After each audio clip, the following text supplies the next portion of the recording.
If you're trying to buy a house, this is something you're going to want to pay attention to because mortgage rates on the most popular 30-year fix just hit 7.1%. We haven't seen rates that high since August of last year. But that's not the highest we've seen. According to Freddie Mac, there was a stretch between August and December of last year when rates were well above the 7% range. And then they peaked in October when they hit 7.79%. That was a 23-year high.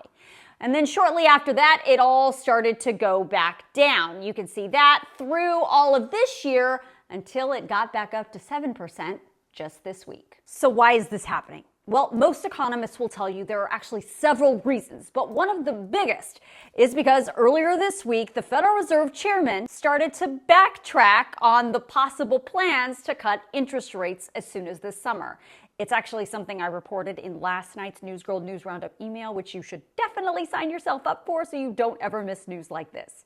So the Federal Reserve Chair said in January, February, and March of 2024, inflation went in the wrong direction, up. It had been going down last year, and that's why the Federal Reserve penciled in 3 interest rate cuts for 2024. But there was a caveat. The Fed said those 3 cuts would only happen if the economy continued to cool down.